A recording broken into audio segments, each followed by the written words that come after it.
My name is Amy Minton. I'm in the Office of Research Compliance. We are on the dark side of campus. We're on West Campus in the library, and I'm the Assistant Director of the IRB.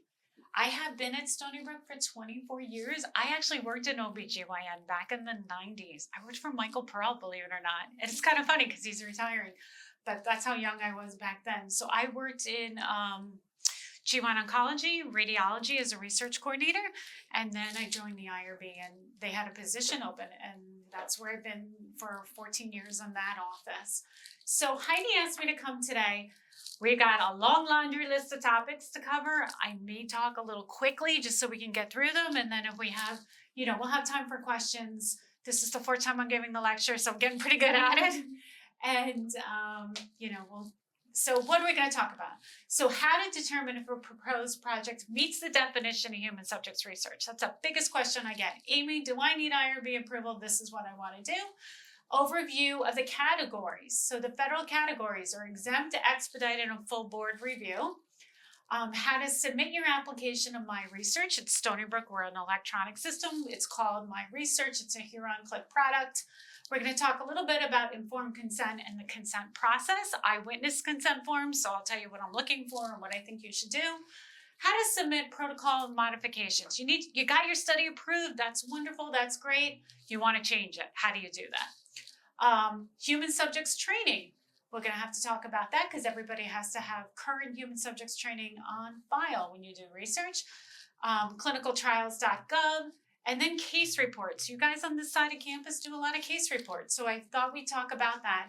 And then if we have time, we'll talk a little bit about QA/QI, because you guys do a lot of QA/QI here as well. So let's see what we can get through. So what is the IRB? I always tell the story that I had a phone call once from a resident, and he's like, I can't wait to leave Stony Brook because I won't have to deal with the IRB anymore.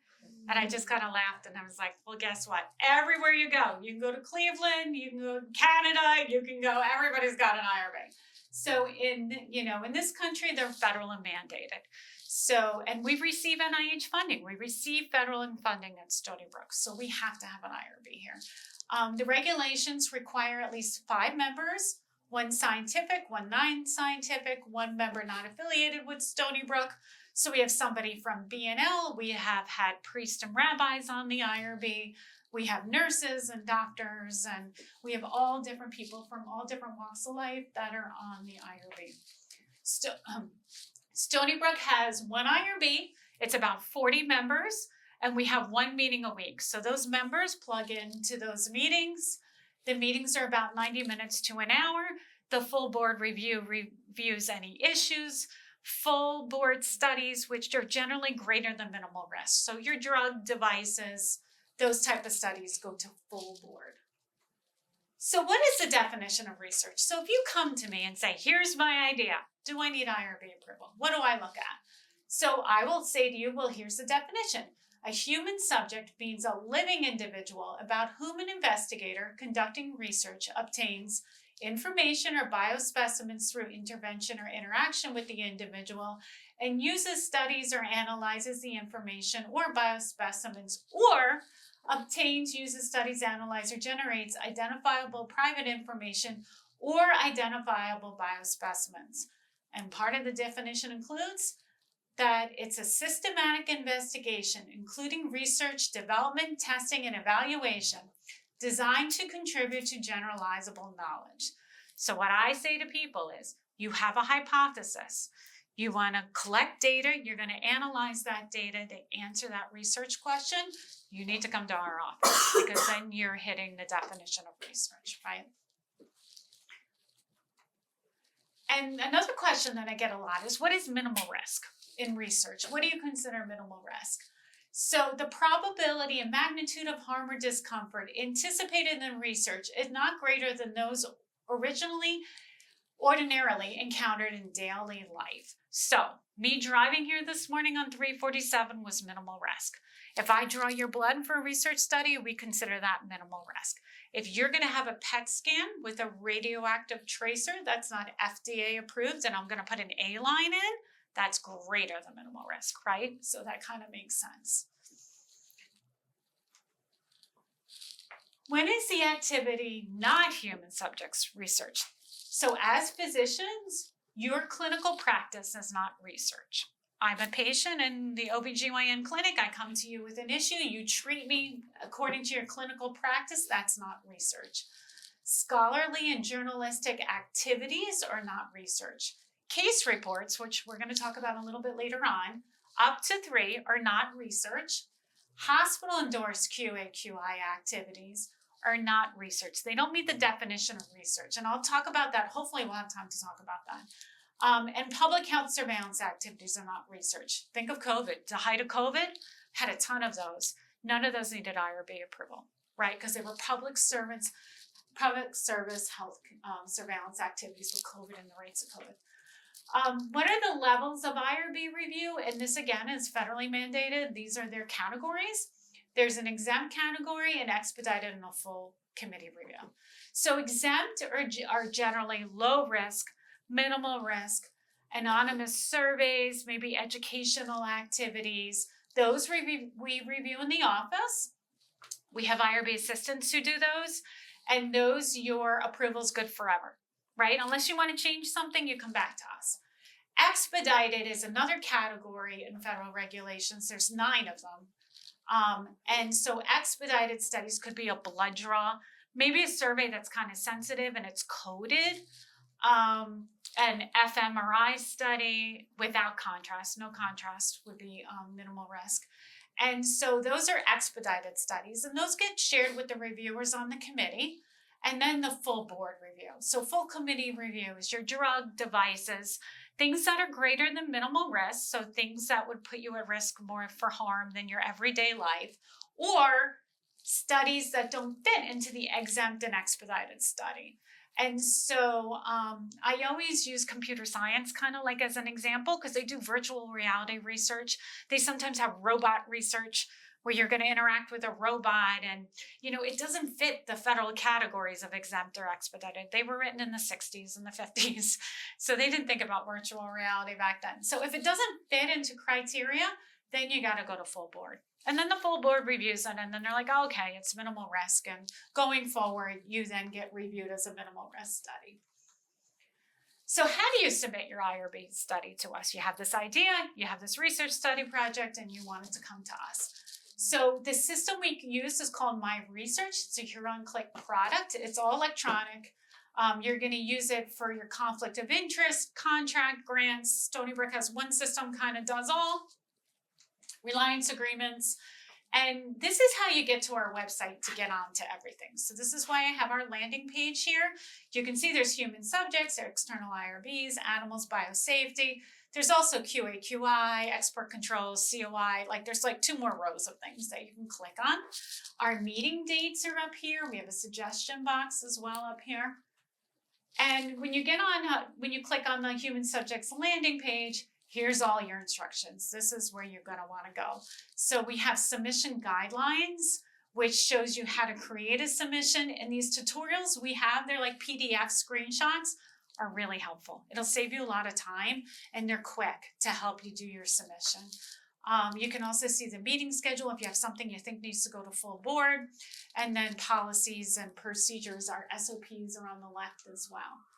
So when you click on the link for My Research, you're going to log in with your NetID and password. And this is what it's going to look like. This dashboard comes up and it's like, okay, which one do you want to go into? Because I told you we use it for COI, grants, agreements, iCook for animal research, biosafety, stem cell. So you're going to click on IRB. And then that's what it's going to look like. So it's going to come up as this, and you click on the Create a New Study button, and this smart form pops up that you're going to then answer all the questions. You're going to upload your documents within the smart form, your consent form, your protocol, and we have a library up here on the top where all the documents you need are located. And so what I like about the system is, for you on your end, is you can see where the system is and where your study is in review. So if you see it's in pre-submission, that means you haven't even submitted it to the IRB yet. And once you hit the submit button, you're going to see the bubbles get highlighted all the way down to review complete. So if you log in and say, where's my study? and you see it's under pre-review, you know it's with us. If there's a clarification requested, you know that somebody asked you something or a modification. And the other thing that I like for you to remember is the IRB coordinator for your study is going to populate right at the top under the office. And so if it's me, Amy, or Abdul, or Anna, you have somebody who's assigned to your study. So you can reach out to us when you have questions, or where is it, or when am I going to hear back? And so what forms are required, right? So on the website that I showed you, we have this form list. So like if you're doing a retrospective chart review, we need your data collection sheet, right? You're not going to get consent. So you're going to have a HIPAA waiver of authorization. And so we have a checklist of what forms you need. We do pre-reviews when you submit your study. So if I see you're missing a bunch of stuff, I just withdraw it and I tell you, I need you to please upload blah, blah, blah, blah, blah, blah, blah. And we do that because it just facilitates the review faster. Because then once you have everything complete, I'll share it with the reviewer. And then, they can look at everything at once instead of going back and forth with you. So let's say your study is approved. And we'll talk a little bit about the informed consent and the consent process. So remember, consenting is not just about handing your patient, who's going to be a potential subject in a study, a piece of paper and saying to sign it. It's a process. You want to make sure you know your protocol cold, you know it back and forth. You want to make sure you know all the inclusion, exclusion criteria, and that potential subject, as far as you know, meets it. You want to have the time to explain the study to them, why you're doing it, what are you looking for, and what is, you go through the elements of the consent, but you want to make sure that they're aware that they're volunteering to be in a research study, that they don't have to do it. You want to make sure you speak the language of the prospective subject. If not, you're going to have to get somebody, a translator, and the consent form needs to be in their language if that's the case. You want to inform the prospective subject that it's research, it's not standard treatment. The risk and benefits of being in your study, what the alternatives are. It might just be your alternative is not to participate in the study, but that is an alternative. And then you always want your patients to know whether or not they decide to be a research subject with you, the decision is accepted without penalty. You're going to take great care of them, whether or not they're in your research study or not, regardless of what they decide to do. And then once your study is approved, you want to make sure you use the stamped consent form that's in your document tab. Once your study is approved, your IRB consent form you use on your subjects should have on the top right-hand corner, the expiration date, the approval date, expiration date, and then like the watermark is on it too, the Stony Brook Shield. So you have this great study and you got approval and you want to change some things. So how do you do that? So in my research on the left-hand side, there's a modification button and you're going to submit a modification because you got to remember your protocol is a cookbook. You came to the IRB and said, this is what I'm doing and this is how I'm doing it. And what you think is going to work in the beginning sometimes doesn't always work. So then you want to change it. So you have to come back to the IRB with those changes. So you change your consent, you're just going to do track changes on the clean version so we can see what you're changing. And the same thing with your protocol, do it in track changes. Like, I had my inclusion criteria to be 18 to 45, but you know what? There's no reason to limit it. I can enroll women up to age 75. So, and then, maybe you get your study, your enrollment rates would be higher doing something like that. And so in the library, we have a form, an amendment form, and it asks you the rationale of why you're changing it. So you always need to provide a rationale. We're having a tough time with recruitment and there's no reason to limit the age limit to 45. We're going to go to 75. Major amendments do require department chair approval, but minor amendments don't. And the only other thing I wanted to hit on with my research is, especially if they're your projects, but you guys aren't faculty yet, in order to be the PI on a research study, you have to have faculty status at Stony Brook. So it could be your study, but Dave Gary is going to be the PI on it, right? So you can go into my research, you can create it and all, you can make Dave the PI, upload all the documents. You're going to email him and say, Dave, it's all good to go. Review it. You think it's all good? he has the submit button. You won't have it. Only the PI can submit to the IRB because there's an attestation that pops up that they're attesting to the fact that they take responsibility for the study. Everybody on the study has the knowledge and has been trained to do the study as well. So that's one thing to remember. You won't see a submit button, but the PI will. Human subjects training. You can create your study and submit it to us. I cannot approve your study unless everybody on the study team has human subjects training. So we use the CITI program, which is for the University of Miami, which most institutions use. You log in under Stony Brook, NetID and password. The link is on our website. And the training requirements for human subjects. So we have a social behavioral training, a biomedical, and a data and specimen training. I always recommend you guys for this side of campus to do the biomedical training because it encompasses all. Whether you do a chart review with Dr. Avila, great. You did data and specimen training, right? So that covers the chart review. Dave Gary asked you to join him on the impact study and be one of the researchers on that. You don't have the biomedical training. So now you got to go back and do the biomedical training for that study. So I always suggest to do the biomedical training because then you're set for 3 years. No matter what kind of study you're working on, you are set, right? If you're working on an NIH funded study, you have to do GCP training. If you have externally funded studies, you need to do conflict of interest training. So if you have money coming in on a grant, you have to do COI, okay? We always check training. So if you have a question about your training, Paige Eastwood is our city guru. You can call the main number and Paige will help you with your training. She can also troubleshoot, like if you can't find something or you're not sure what to take, she can sign you up for the training as well.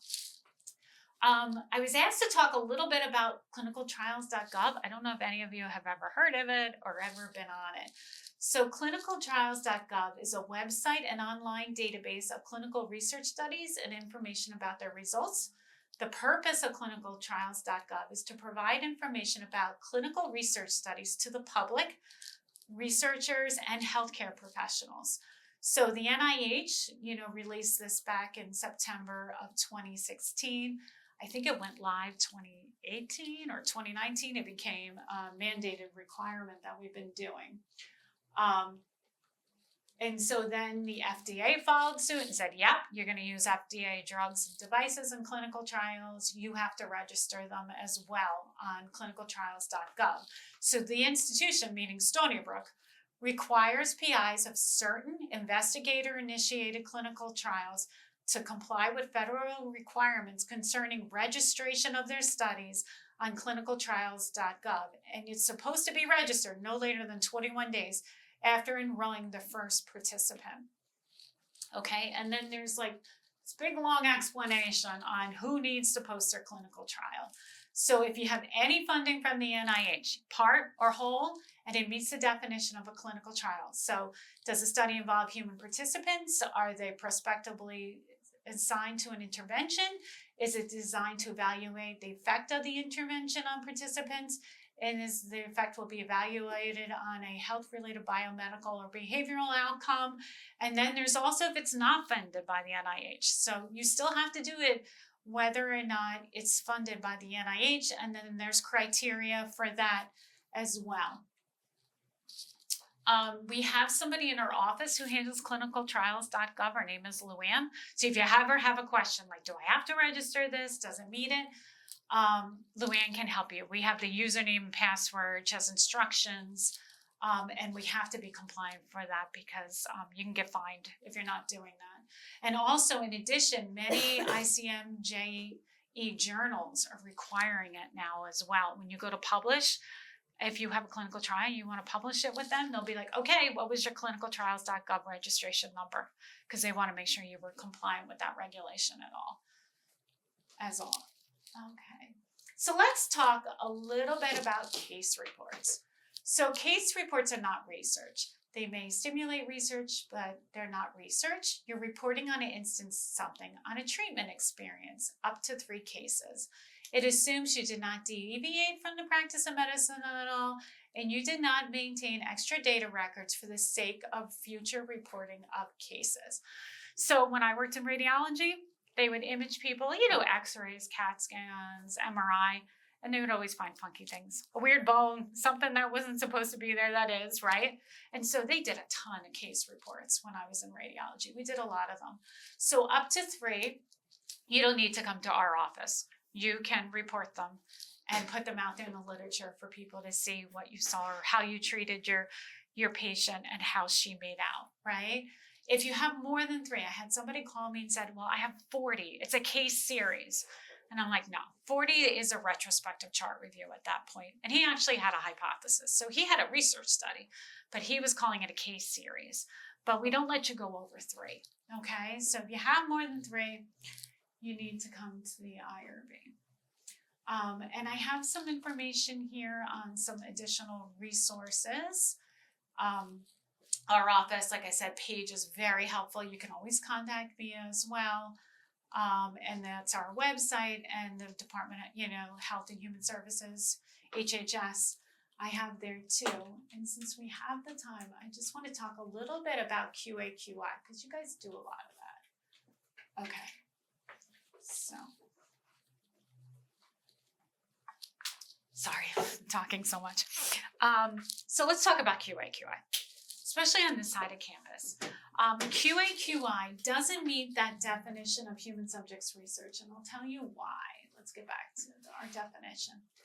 Because QA/QI is I'm looking at doing something to improve the practices here at Stony Brook Medicine. It's Stony Brook here. It is not designed to contribute to generalizable knowledge. I don't know, maybe if Northwell did it, it would help them, but I don't know. I'm not designing my study to be generalizable. I am just gonna look at something here at Stony Brook, and if we remind patients X times to do something, will that make an impact? If we change a question on Cerner in the system for the nursing flow of, discharging patients, would that help the times? Does it make it a better flow and the nurses report they're happier with that? So it doesn't put people at risk. You're not randomizing people. You're not using experimental drugs or devices on them. It's looking at quality improvement or quality insurance within Stony Brook Medicine here.